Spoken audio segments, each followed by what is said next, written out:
Welcome to the Feisty Women's Performance Podcast. I'm your host, Sarah Gross, Ironman champion, PhD in women's history, and founder and CEO of Feisty Media. I started this show because I wanted to cut through the BS of diet culture and fitness culture and actually learn from high-achieving women at the top of their game who have figured out how to feel and perform their best at every stage of life. So I chat with experts, elite athletes, and leaders who have learned to succeed despite the massive gender data gap in exercise and medical science and product development. Every episode is filled with information, advice, and anecdotes that will help you fulfill your potential as an athlete, mom, leader, or business owner. And listen up. If you don't subscribe to our Women's Performance newsletter, you are definitely missing out. It's totally free. So head over to womensperformance.com and subscribe now. That's womensperformance.com. This podcast is a production of Feisty Media.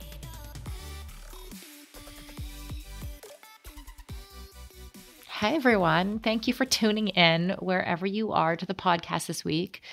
I just wanted to say, Feisty's first online course, Fueled, it was on sale for 10 days. The sale closed last Friday, so this podcast came out Monday. But honestly, we were just blown away by everyone's interest in the topic of fueling and nutrition, and also all the various things attached to that, like body image, LEA, Red S, et cetera, So we were, honestly, absolutely blown out of the water by the response that we got to the course, to the topics of the course. And I just want to take a moment to thank everyone who signed up for trusting us with this very small piece of your ongoing education. We do take that very seriously. So thank you for trusting us with that. As I said, sales are now closed, but we will be reopening the course for a summer school edition in June. So if you feel you missed out, watch out for that. This time we had a menopause cohort as well as a open founding cohort. And so who knows what fun cohorts we'll come up with for June. But the course will reopen then. So my guest for today, I've been sitting on this interview for a little while because we had, quite a lot of conversations about food and nutrition and fueling and the psychology of fueling the last few weeks.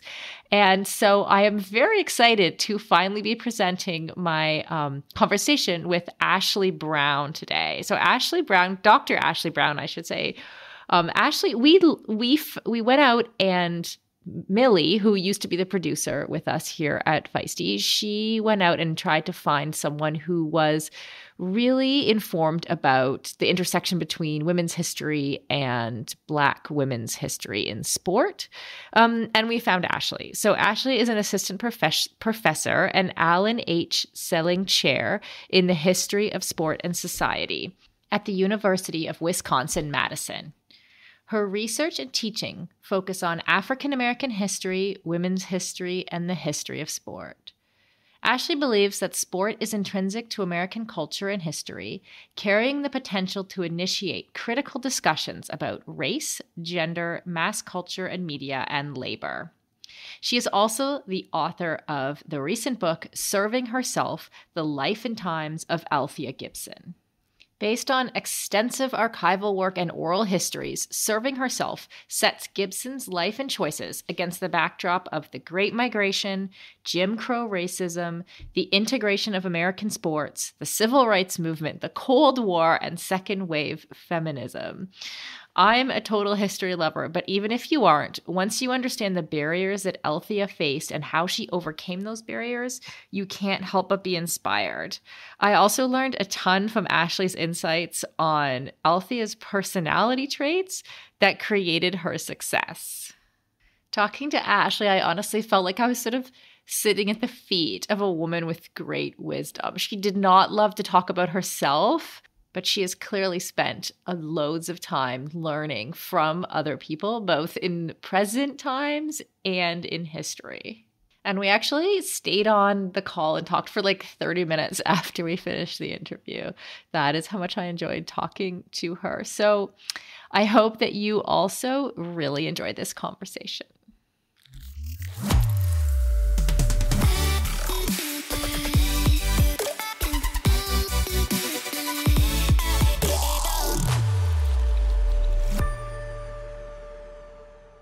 Professor Ashley Brown, welcome to the podcast. Thanks for having me. Yeah, I'm so glad that we found you. I really wanted to have a conversation about like Black women's history in sport. And I said to my producer, like, listen, can you find us an expert? And so she searched far and wide and we found you. Oh, lucky me. Yay.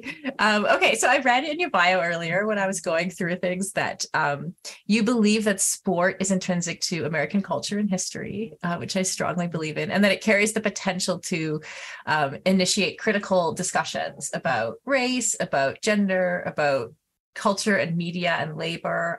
Can you give some examples of what you mean by that? Like, what are those critical conversations that you see happening right now?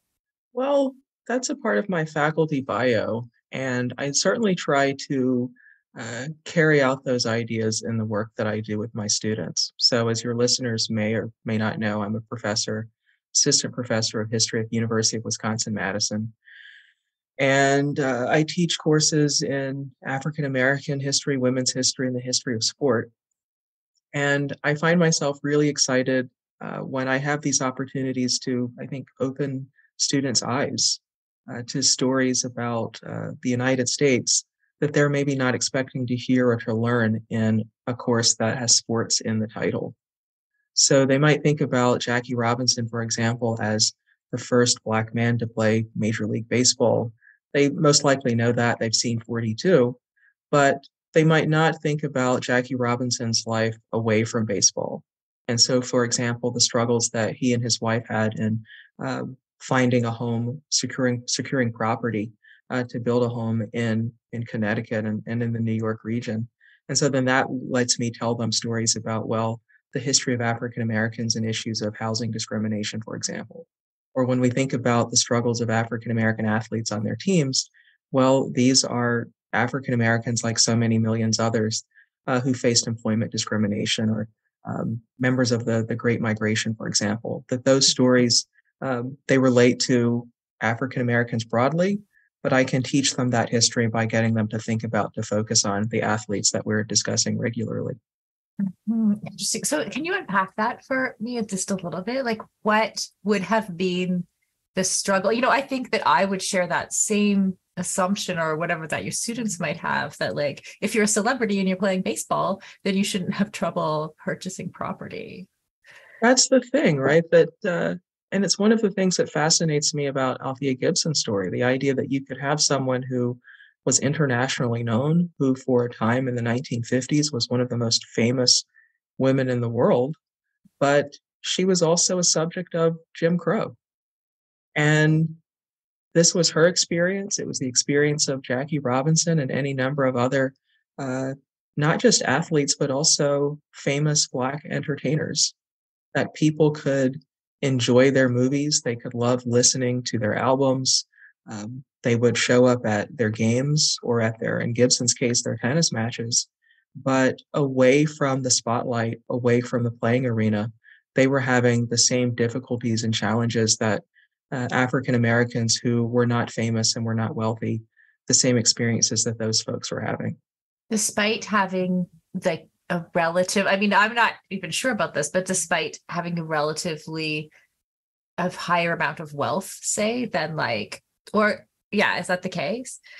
Yeah, fame is not always a buffer. Right. Yeah. I have this assumption that like the history of sports is missing a lot of stories. And like in the intersection of places that you study, like you've already brought up a couple stories there between women's history, African American history. Are there a lot of missing stories, or are there any that, anything that stands out that maybe no one would have heard of? Oh, I think there are always missing stories. And I'm fond of saying that being a historian is like being a detective. you're always searching for sources, and there are always questions, and you're looking for the answers to those questions. And one of the exciting things about this field or this line of work is that you can inspire and encourage other people to pose new questions and to seek answers to those questions, to look for new sources. So it's work that will never end. All of us stand on the shoulders of other people. And so I know that my work has been inspired by and encouraged by a number of scholars that I've met, but then ironically to think about being encouraged by people that you haven't met, but you just think about the work that they've done and how it's raised certain questions that I hope to answer to pursue with my Gibson biography. And then to think that in my own work with students, whether they're undergraduates or graduate students, that I have the opportunity and really the responsibility to encourage them, and through doing that, just I think having an impact on the kinds of stories, the kind of histories that are ultimately told. Yeah, and I am going to ask you about the book, but I do have another question just about like how Okay. you do what you do. Like because I studied ancient history, and I studied women's history for my PhD. And in ancient context, you're just like digging through all kinds of like random things. You might have one like an epitaph with a name on it, and then another place you have like a bowl that a woman might have held. Like you're trying to put together like basically clues that are really difficult to, or like put together a puzzle that's difficult to solve. I'm guessing that like more recent history would be a little bit easier, but how do you on a day-to-day level, like when you find a question that no one's answered or you're trying to mine something out, how do you actually do what you do? Oh, you have to be able to sit with uncertainty, and you have to be able to wait. So you might find a collection, and that can be very, very exciting. And at the same time, you might only have fragments or a part of the story in that collection. And then you have to go about the work of seeking out the other parts. And maybe it's possible that you don't find what you're looking for. So you always have to be open for or open to just the unknown, and maybe even the unknowable. I mean, I'm fond of thinking about, with biography in particular, the fact that I've likened it to maybe a sweater or a jacket, in terms of thinking about just walking in that person's shoes. But um, that sweater, that jacket, it's never going to fit you perfectly. Mm. So if that makes sense, the sense of there's still, I think, an element of mystery involved. Mm-hmm. Yeah. And so you did choose to help unveil one mystery in your recent book. It's called Serving Herself, The Life and Times of Althea Gibson. And why did you choose to focus on her? I just thought she was a really fascinating person, and she was someone who was deserving of more attention. And fortunately, that's beginning to happen, certainly with my book, but in 2019, with the unveiling of the statue, or as the artist Eric Golder likes to say of his work, the monument of her that's now on the grounds of the National Tennis Center. I was struck by her story, as we said a few minutes ago, that someone could be so famous and yet not always be recognized or always be appreciated for her skills, and certainly not rewarded in her time, rewarded for her skills in the way that athletes today are. Mm-hmm. And I was struck by all that she had to go through to reach the top in tennis. So Gibson didn't come from a family of tennis players. She came from quite a difficult background of being born to sharecroppers in South Carolina in 1927. And then 30 years later, she's the champion of Wimbledon and the champion of the United States Nationals, the US Open of today. Mm-hmm. How in the world does that happen? How does one go from that kind of beginning to reaching the top of the tennis world? And really the thing that brought me to Gibson, it wasn't tennis. I learned about her tennis exploits as a child, the highlights that many people know about her being the first African American to compete at Wimbledon, the first African American to compete at what's now the US Open. I came to her through golf. when I learned that she was the first African American woman to compete on the Ladies Professional Golf Association tour, Yeah. I was immediately struck and I thought, imagine what she went through in tennis. And then she turns around and she has this golf career. First of all, what kind of person, what kind of woman would do that, would integrate two sports? And then what must her experiences have been? Those were the questions. Those were at that moment, many years ago, the mysteries that brought me to Gibson and that ultimately led to this book. And what were some of the answers that you found? Like, how did she? I'm so curious. Like, how did she come from those kind of humble beginnings, like without kind of a dad to to pull her along, like some other stories, right? Like, what's the answer to that question? Oh, we got to read the book again, I Sarah. know. I gotta read the book. I gotta read the book. I know. But since you've been nice, I will answer. It took fortitude and perseverance. So I think your listeners, if they have ever felt that they just had to keep on in the face of very difficult and hard odds and small odds, if they've ever felt that about any part of their lives or their own careers, Serving Herself is the book for them. Mm. So you mentioned parents. Gibson's father was often unkind. In her autobiography, she describes him as striking her, as whipping her.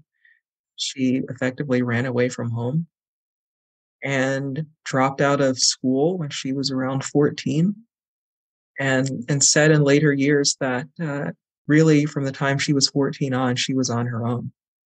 And I think she brought that mentality of needing to take care of herself and look out for herself. She brought that to tennis, but I think that's ultimately the way she saw her life, which was that she had to really depend upon her own wits and her own skills. But it's also a story about someone who, through her adeptness in sports, came to the attention of people who could support her. So this happened when she was a very young person and she took up paddle tennis. And then that led her to the Cosmopolitan Tennis Club, which she described as the elite Black tennis club in Harlem.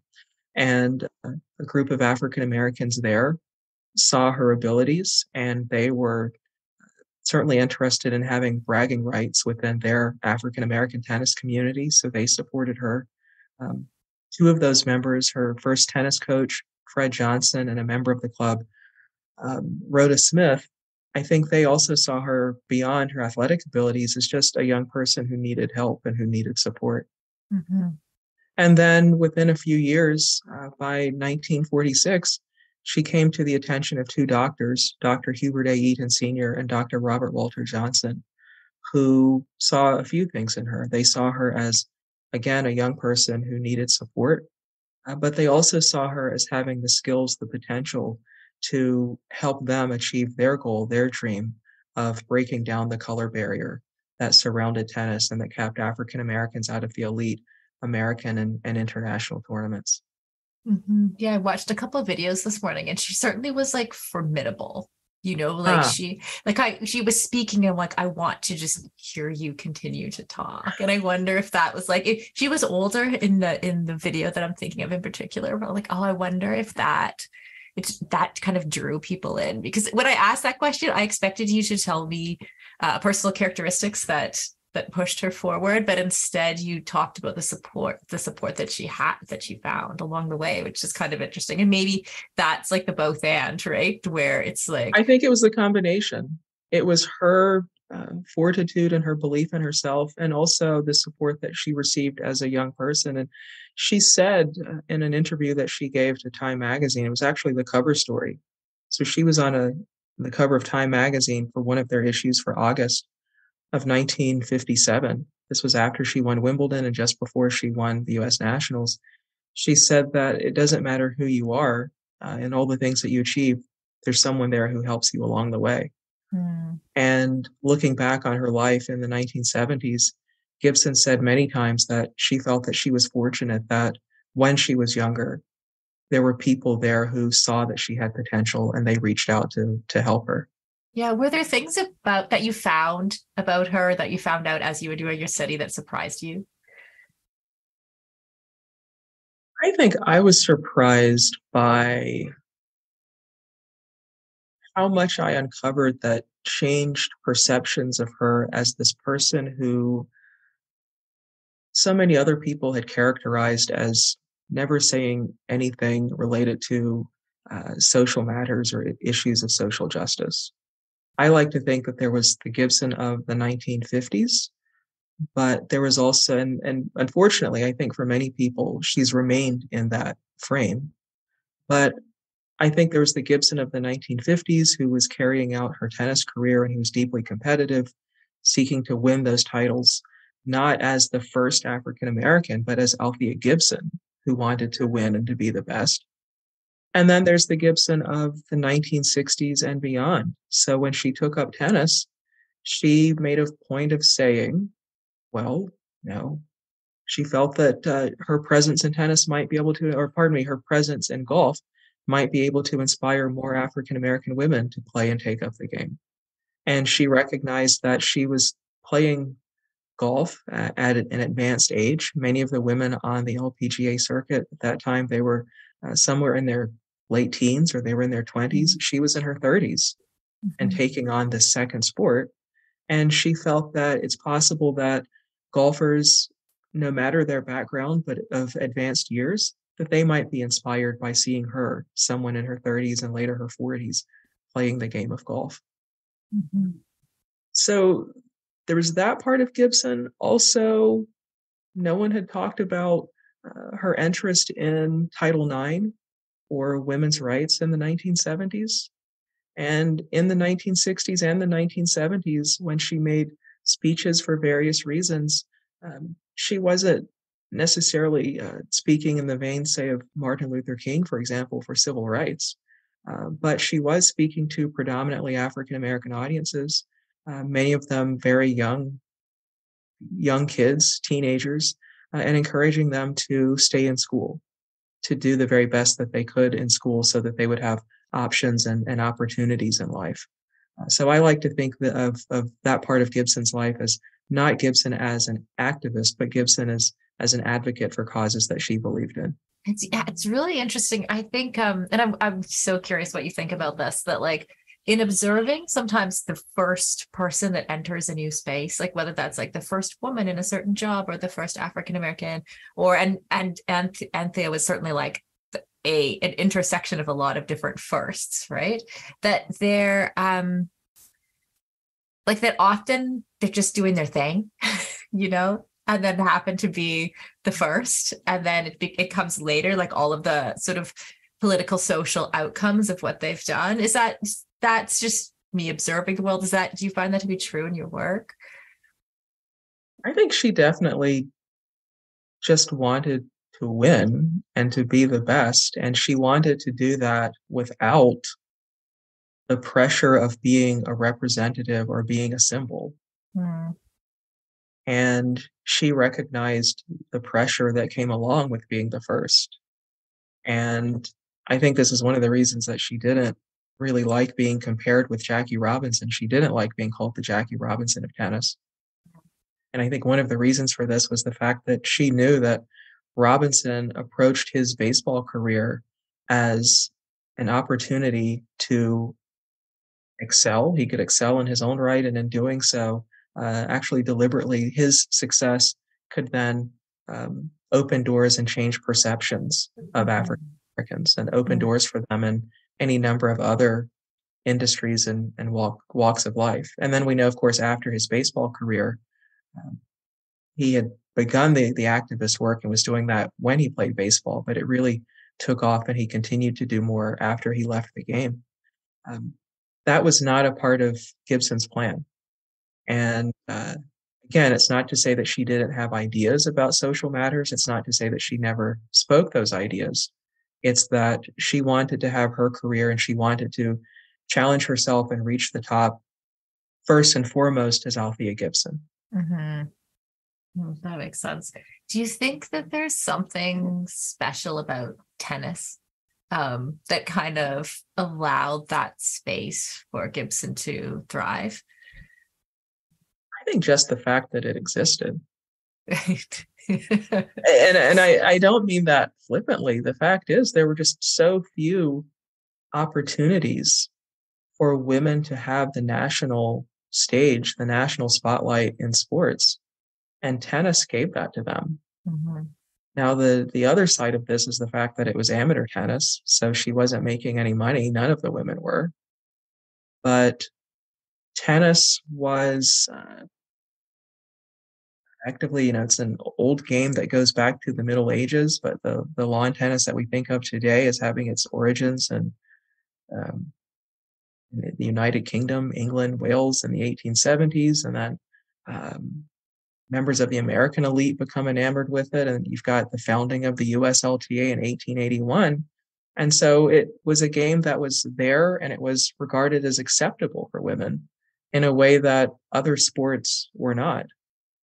And the other option that she saw and that she took was professional golf, because the LPGA was founded in 1949, 1950. And she said when she took up golf, the reason she did so was because that was really the only other thing. There was bowling, but also for practical reasons. It's sort of funny. She said that, she already knew that she could take one object and hit another because she'd done that with tennis. Mm-hmm. And so golf was another sport that enabled her to do that. Right. Was part of the move to golf about making money? It was. Yeah. It was about making money, and it was also about having another space for competition and for satisfaction. And unfortunately, tennis was not kind to Gibson when it came to the professional ranks. So she dances with Lou Hode at the Wimbledon ball in 1957. And for people who get a copy of the book, Serving Herself, they can see I've got a picture of them all decked out in their finest, having a good time. But Lou Hode had just signed a contract to play professional tennis for $125,000 in 1957 figures. Wow. Gibson didn't have that kind of opportunity, and gender was very much a part of it. Men had always had more and better opportunities in professional tennis. Now, of course, they did once they went pro. They gave up the opportunity to play in their major tournaments, especially the Grand Slams. But they could make money in ways that women in tennis could not. Mm-hmm. And once Gibson did turn professional, it was a very hard road. And she actually wound up losing money on the endeavor. It basically turned into a gamble. And she was deeply dissatisfied with life away from tennis because she was just an athlete through and through, and she wanted to win and to be the best and to beat everyone at everything. And it was very hard to find a replacement for that, find satisfaction for that yen in anything else. So she turned to golf. Endurance sports should be accessible to everyone, right? That's why we are so excited to be partnering with Motive. Motive is one of the fastest growing training apps in the world today, with thousands of amateur athletes signing up every month and a nearly perfect 4.9 star rating in the App Store. You are not a template, and your training plan should not be either. Prepare for running races, triathlons, cycling events, duathlons, or swim runs, however your season schedule shapes up, and get training written by some of the best coaches in the world in each discipline who know what it takes to help amateur athletes reach their goal on race day. The app takes the training written by those experts and then creates the most optimal training plan for your schedule, abilities, and goals. Plus, the training is fully customized to your race schedule, how much you can train each week, your current abilities, and the goals you want to achieve in your race. You can use the app for free as long as you want, or get all the upgraded features from the app for just $19.99 a month. But as a Feisty listener, you can sign up at mymotive.com and use the code FEISTY for 2 months of full premium access. That's right, you get 2 months of premium for free. So you quite literally have nothing to lose. So head over to mymotive.com, MYMOTTIV.com, and use the code FEISTY, FEISTY. And on a personal note, I know the founder of Motive, and he is driven to make triathlon and all endurance sports more accessible for the athletes who care about their performance, but who aren't quite ready for a full-time personal coach. If that sounds like you, definitely try the app for 2 months for free. You literally have nothing to lose.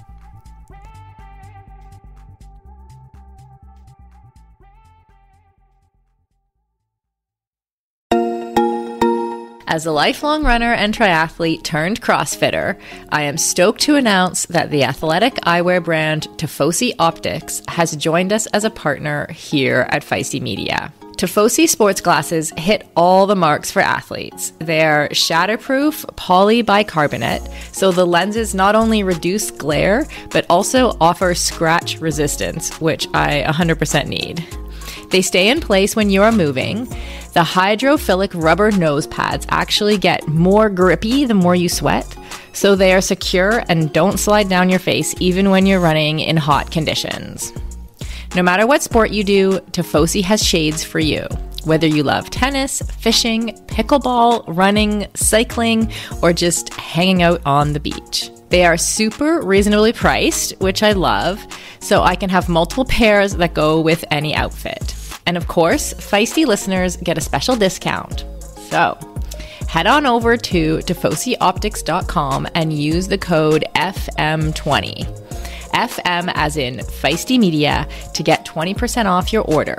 That's FM20 at tifosioptics.com. I'll put a link in the show notes to make it easy for you.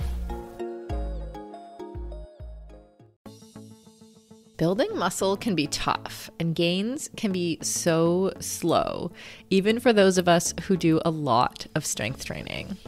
As an ex-endurance athlete who is now in perimenopause, I know this all too well. It can be frustrating to put in the time in the gym and not see the results I'm looking for. That's why it's super important to take the right supplements at the right time. One of those supplements is essential amino acids, which are needed to trigger muscle protein synthesis. Muscle protein synthesis happens when you eat high-quality protein, like eggs or whey. And by supplementing with additional essential amino acids, you can make sure you are getting the full benefit of your training sessions. Targeted essential amino acid formulas can be up to 4 times more effective than just eating protein. I've been taking amino acids for almost a year, and in combination with eating quality protein and a couple other supplements, I have managed to turn the tides on age-related muscle loss, which starts at 30 for women, by the way, and I have continued to make strength gains as I head towards 50. AminoCo has been a long-time sponsor of Feisty Media and has supported all of our brands and podcasts over the years. I recommend starting with AminoCo Perform, and you can grab some at aminoco.com/performance. If you enter the code PERFORMANCE, you will save 30% and receive a free gift if it is your first purchase. Give it a try and let me know how it goes. That's aminoco.com/performance and use the code PERFORMANCE to save 30%.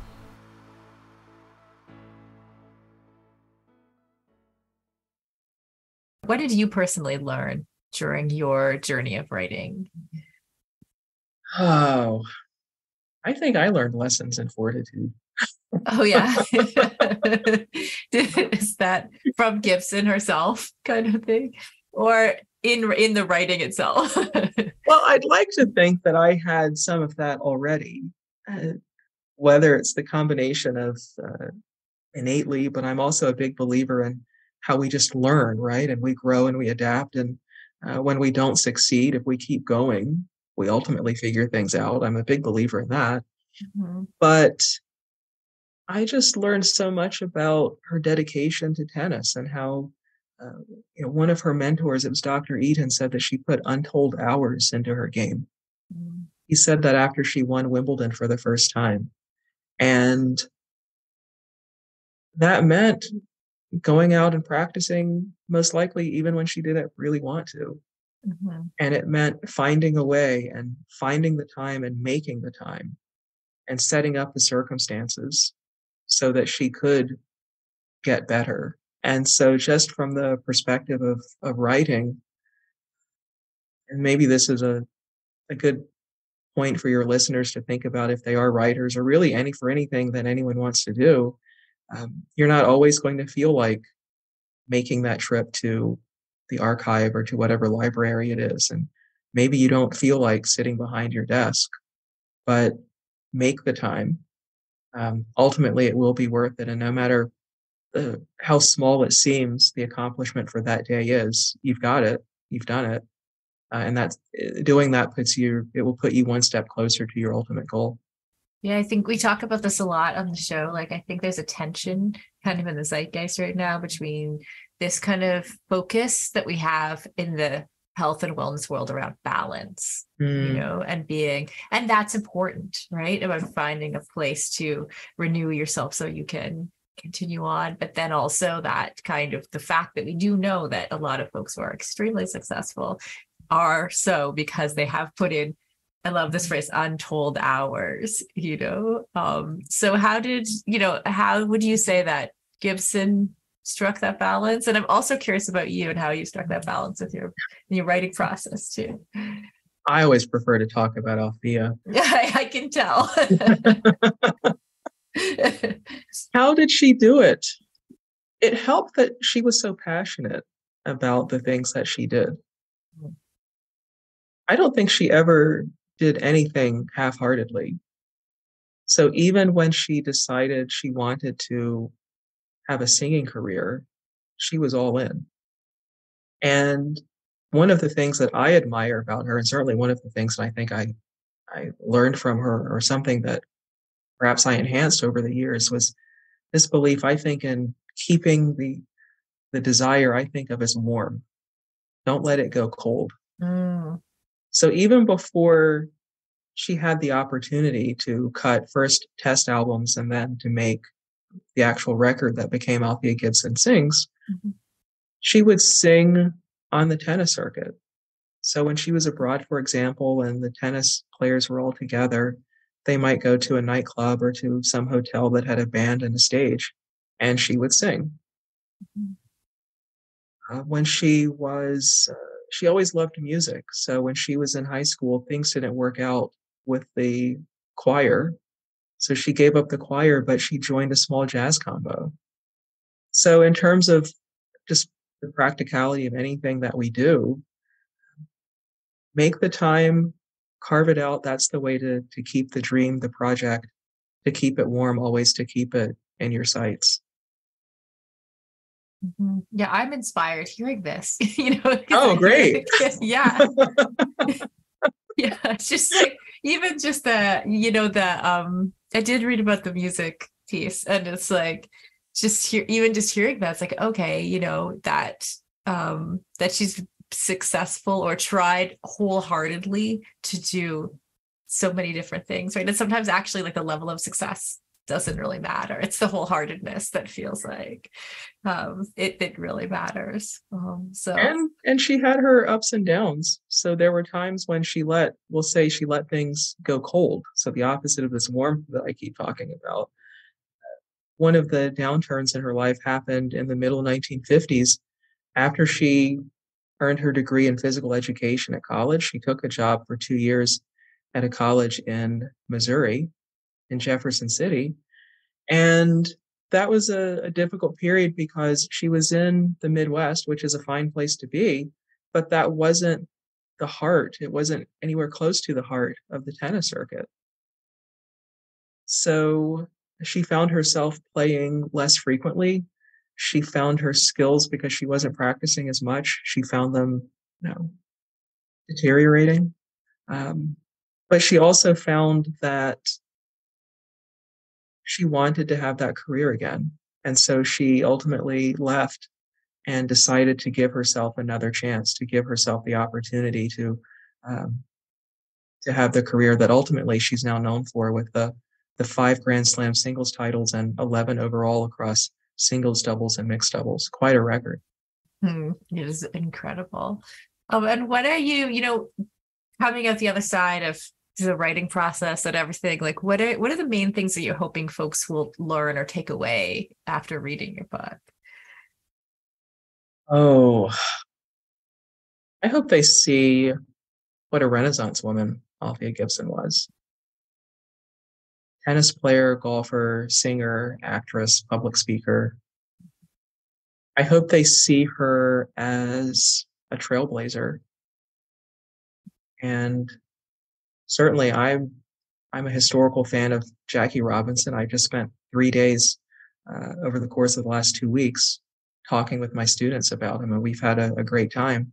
But I also want my students and really everyone to know that Jackie Robinson had a contemporary who was a woman named Althea Gibson, and she had her own struggles and unique experience where sports integration was concerned.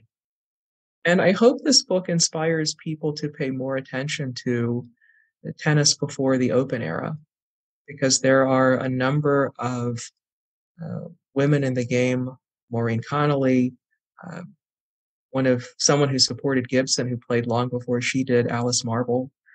She's a very important figure. I think it's important for people to recognize that tennis has this whole fascinating history that predates the Open era, that predates the late 1960s, and so many of the figures that we talk about and that we focus on today. Yeah, I think that's a little bit why I asked about tennis earlier. Tennis is one of the I haven't studied modern history very much, but I am aware as a sports person that like tennis was really one of the first sports, and now the sport that has one of the greatest amounts of gender equity in it in terms of prize money, media time, etc. And I'm assuming that like we often trace that back to like the Billie Jean Kings of the world and the movement that came out of that. But there must have been some seeds even ahead of that, that were planted that like created an environment in which there could be that strong feminist voice in tennis, it specifically, and to some extent in golf too. So I'm not that surprised that those are the two sports that Althea was part of. Oh, I appreciate what you say, because Billie Jean King said at the ceremony in 2019 when the Gibson statue was unveiled at the Billie Jean King National Tennis Center, which carries her name, she said something to the effect of that she stood on Gibson's shoulders. Mm. And so King, especially in the last several years, has spoken publicly about how she definitely recognizes that there were women who played tennis before she did. And King has done so much in terms of labor and activism. But there were players like Gibson who had a very difficult and different road to follow within the game of tennis. And it's also worth, as you point out, recognizing that tennis is so interesting because, again, you have the tournaments, but men and women are playing them. Mm-hmm. And you also have men and women playing together in mixed doubles. So it's so interesting the ways in which there's overlap, right? And there were opportunities for them to connect and discuss, but also we know, of course, that sometimes the men in tennis were not always supportive of the things that the women wanted to do in terms of course, later on during the Open era, equal pay, for example. So then that's another layer of the story, that they're playing the same events and they are appearing on the same magazine covers, but they're not always in agreement about where the sport should go. Yeah. Yeah. And I think tennis is also interesting to me in that because the women have been kind of on the main stage for a little bit longer than some other sports, it's the women's side of the sport also has taken on its own, it has its own shape. Like people often talk about like they prefer the women's game because the rallies are longer. Like it sort of has its own fans and its own which is kind of interesting. Whereas like other sports, there's still that direct comparison almost, as the women tend, like in women's soccer, the fights that are being fought right now for equal pay, right? I think there's still this like comparison in the media or with commentary online, I guess is more what I mean, that about like, oh, well, the women's game isn't as interesting, it's not as fast, I don't want da. But like as time goes on, if you allow those athletes more of the main stage, more funding, then the sport should evolve in its own way too. And I think that's it's just fun to hear. Like I thank you for bringing forward like this story of Althea too, and just pulling it more out of history into the light, because these are all the stories that we need to know and understand. Thank you, Sarah. Mm-hmm. Okay, so for our audience, I have a couple more questions, but where can we find the book? You can find the book anywhere where books are sold. So your favorite seller, no matter where that happens to be. Great. And I'm inspired now too. I did read the first few chapters, but I did not get through it. So I'm excited to go back to it, especially after talking to you. And what are you working on now? Oh, I have a few things I'm working on, but nothing that I want to share with the world right now. I think I'm really enjoying these opportunities that I have through podcasts and other interviews, and certainly in person, to talk about serving herself, to talk about Althea Gibson, pre-open era tennis. And I'm also very much enjoying teaching my students. So my lecture course this semester is African Americans in Sports. Mm-hmm. And my seminar is biography in U.S. sports history. I'm also really looking forward to the fall semester when I'm going to teach a seminar that's about women in sports in the United States. Well, that all sounds amazing. Okay, where can you said you've done a few podcasts and stuff. What are some of the ones are there a couple that you might point someone to? Oh, sure. So first of all, to any of the people who have interviewed me, I've enjoyed my time speaking with all of you.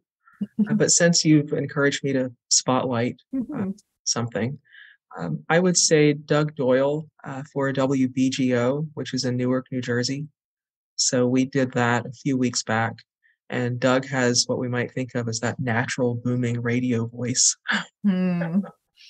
So, and that was also special because Gibson spent really the last 4 decades of her life in New Jersey. And so it was a special opportunity to talk with someone from a New Jersey station about her life and her career, especially since he was interested in those New Jersey years. And this is also the time when I should talk about Gibson's brief stint in politics.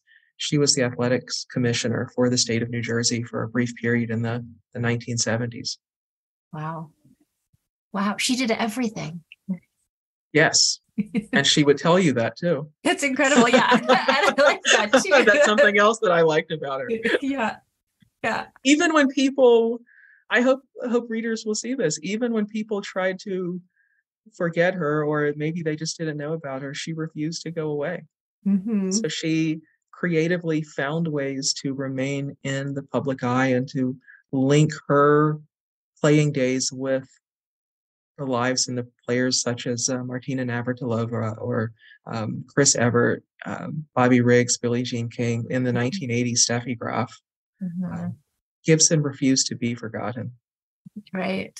It's really, on International Women's Day, we had a panel here at my office, and one of the things we talked about was like how balance the way that we either bring our authentic selves into a situation, like just go in, be yourself, doesn't matter what anyone says, like this is me, and then the times when we not necessarily have to but want to like step back and leave space for someone else and I feel like from this conversation, like Althea like navigated that very well, because she's, like you're saying, it's like the authentic who she is shining through all the time, but at the same time, she must have adjusted herself, being an African American in a white sport, or just there must have been like places for that. So it's just fun to see someone be so successful in so many ways. She didn't have a blueprint. She had to figure all of this out on her own. And she had to learn to accept, as she did, that not everyone would like her and not everyone would want her around, but she didn't let that stop her. And, she challenged the color barrier in 2 sports. How many other people have done that? How many other people did that? Mm-hmm. And with the golf career, because she was the first there, she had to draw upon what she did in tennis and then adapt it. And also to think about the ways in which she was a different person as a woman in her 30s trying to do this than she was when she was a woman in her 20s making these bold moves in tennis. So it's also a story about how a person changes and grows. I love it. Well, Ashley, thank you so much. Thanks for coming on the podcast. It's been so fun chatting with you. I've really enjoyed this, Sarah. So we can add this to the list of great experiences. Oh, good. Yay, I made it. Everyone has, but you're there too.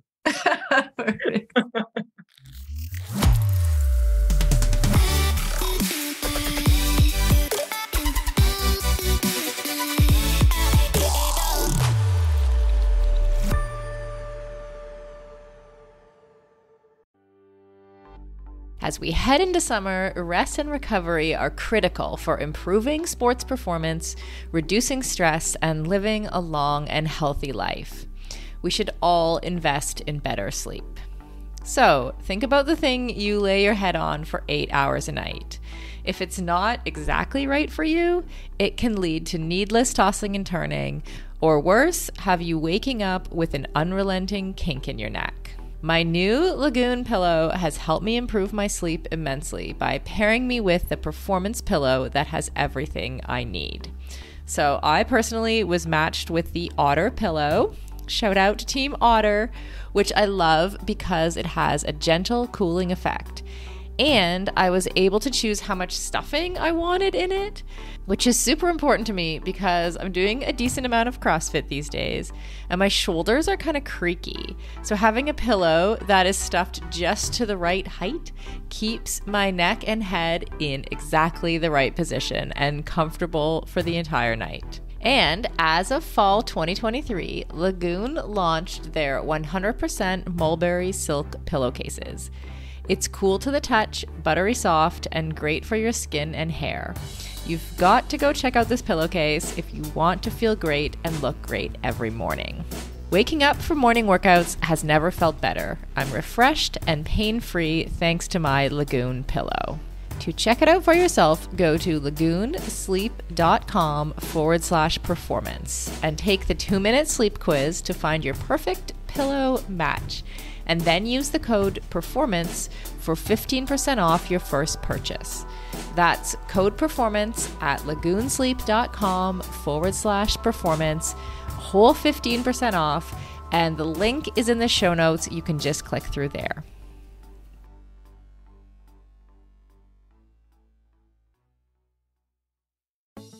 For decades, running shoes have been researched, tested, and designed for men. Brands have relied on the shrink it and pink it approach to sell male shoes to female customers. That's why we are so excited to be working with Hedas. Hedas designs athletic footwear for women that elevates performance, safety, and style. Hedas unlocks the science behind women's biomechanics through dedicated research, creates better shoes for women that support their longevity and performance, and establishes new design standards to promote transparency in a male-biased industry. Hedas have a lower ankle collar to reduce rubbing, a breathable mesh toe box to allow for ventilation and to allow for female toe shape, a special kind of plate in the midsole to keep tired legs going, a narrow heel cup to reduce heel slippage and take the pressure off our Achilles, and a rounded instep to create a snug fit. Hedas has 3 shoe models designed for different sessions: the Alma Cruise for long runs, the Alma Tempo for training days, and the Alma Speed for pushing the pace. I've personally been running in the Alma Cruise and I love them. It's the shoe I always wanted and never knew I needed. The fit is perfect in every way. You can get your own pair of Hedas at hedas.com and use the code FEISTY20 for 20% off. That's FEISTY20 at hedas.com, and it will all be in the show notes.